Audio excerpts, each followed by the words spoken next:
welcome again sa aking channel. So, ayun nga, pag-uusapan natin yung ghosting. Bakit nga ba minsan, kayo nga pala girls, naranasan nyo na bang mag-ghost? Yung bang halimbawa, may ka-date ka or meron kang nakakilala, nakaka-chat, let's say you meet someone na akala mo na siya or akala mo na may gusto siya sa'yo. Yung maganda yung kwentuhan ninyo, maganda yung usapan ninyo, yung maganda tapos nakakilala na kayo ng lubusan or tapos bigla na lang siyang nawala, bigla siyang hindi nagpaparamdam sa'yo, and then after a while, after a few months or weeks, bigla ulit siyang nag-pop up sa iyong inbox, yung ganong scenario ba? So, paano ba natin i-handle yung ganong bagay? How to deal sa mga taong ganito na mga ghoster, diba? So, bakit nga ba may mga tao na ganyan, nangiiwan sila, hindi sila nagpaparamdam ng mga ilang buwan, tapos bigla-bigla na lang silang biglang nagpaparamdam. Ano nga ba yung mga reasons nila? So, ayan girls, samahan nyo ako. Alamin natin yung mga possible reasons bakit sila bumabalik. Okay? So, sa tingin nyo girls, ano yung mga possible reasons why ghosters always come back? So, para sa akin is, siguro naman yung iba siguro is may magandang reasons bakit hindi sila nagpaparamdam. Let's say, nanakawan siya ng phone, yung ganyan. So, syempre, hindi siya magparamdam sa'yo ng mga ilang araw kasi nga nanakawan siya ng phone or may emergency, yung mga ganun bagay. So, syempre, sa mga ganyang reason, syempre, acceptable, understandable, hindi ba? And then, isa pa sigurong reasons is, yung siguro they got bored sa kanilang buhay. Ito yung mga tao na boring sila, tapos wala silang ginagawa sa kanilang buhay. The ghosters by nature have short attention spans and aren't shy about playing with people's heart. Yung kumbaga ito yung mga tao na porket naboboring sila, ang kakapal ng mukha nila, yung wala silang pakialam na paglaruan yung feeling ng isang babae. So kung halimbawa naka-encounter kayo ng ganitong klase ng tao, syempre ang gagawin niyo, bakit niyo pa siya i-entertain, hindi ba? I-block niyo na lang. Hindi ba? Unless kung gusto niyo na pinaglalaruan kayo ng ganong klaseng tao. Okay? And siguro, next possible reason is they feel lonely and you are just there. Yung nalulungkot sila, tapos alam nila na andyan ka. So, a lot of people reach out to old flames and connection when they are lonely. Hindi ba? But, it's just fishing. And kung halimbawa nag-respond ka, it will shows na you have a lack of self-respect. Okay? And they will likely never value you.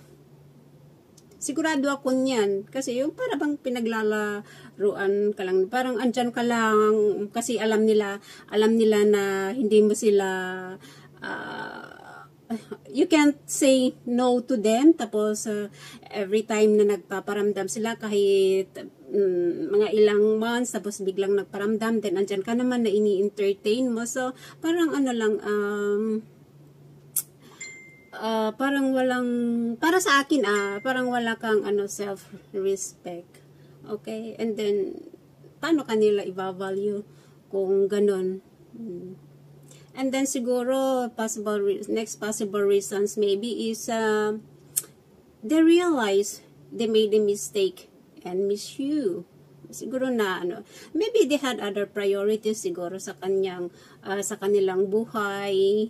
Kaya pero hindi naman nila sinasadya na hindi magparamdam. So just tingnan mo na lang at ikaw yung mag-analyze kung totoo ba ang kanyang sinasabi.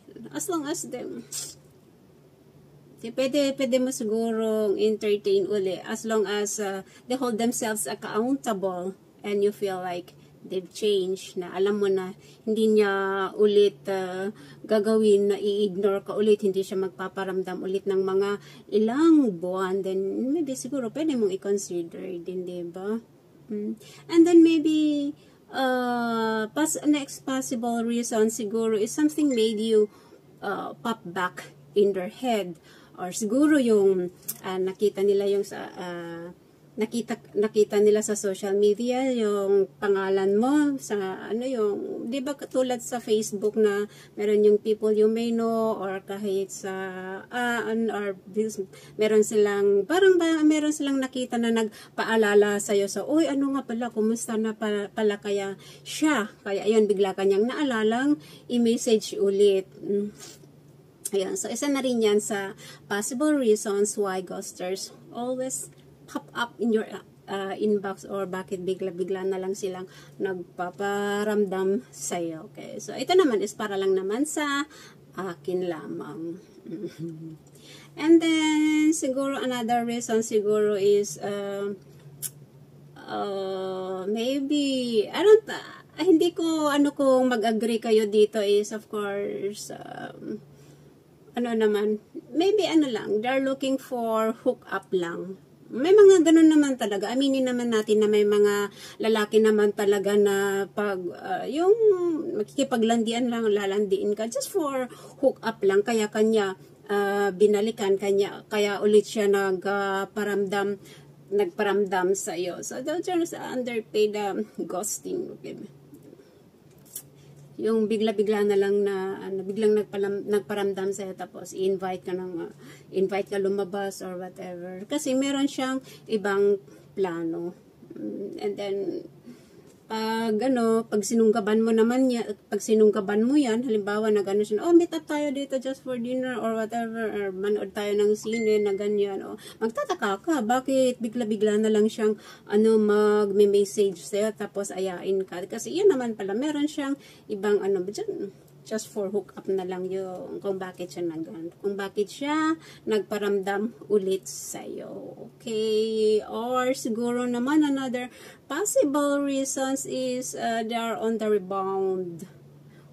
Kasi minsan naman sa mga ibang tao, kung when people break up and get over the initial mourning period, they often put out fillers to old connections. Okay, diba? Siguro nasasaktan siya, or siya sa isang breakup, or let's say halimbawa nabasted siya, so yun, bumabalik siya sa'yo. Pag okay na naman ulit siya, ayan, iwanan ka na naman. So ewan. And siguro is regret is really why ghosters always come back.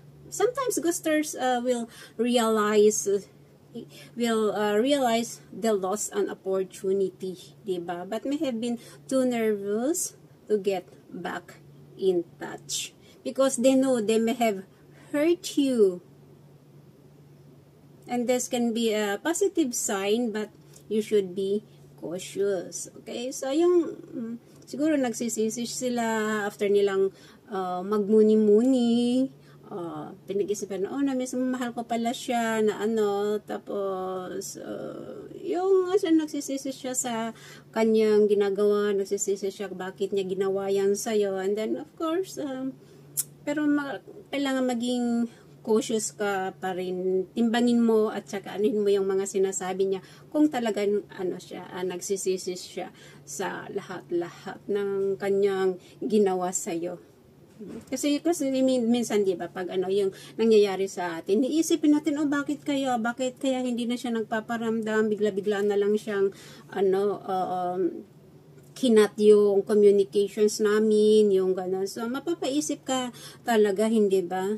Pag ganyan yung nangyayari sa'yo. And then, maano mo na lang siya, tanungin mo na lang siya kung bakit, and then, kung valid reasons naman yung sinasabi niya, then maybe, bigyan mo siya ng pagkakataon ulit. So, pero always maging cautious ka lagi. Pero makikita naman natin sa isang tao kung talagang nagsisisi siya, hindi ba? Tsaka, ano pa nga ba? Ano nga ba kung halimbawa, ganyan nga, may bumabalik sa'yo na isang ghoster, isang zombie, bigla siyang bumalik sa yung sa yung harapan. Ano nga ba yung mga pwede nating sabihin sa kanila? What to say to someone who ghosted you?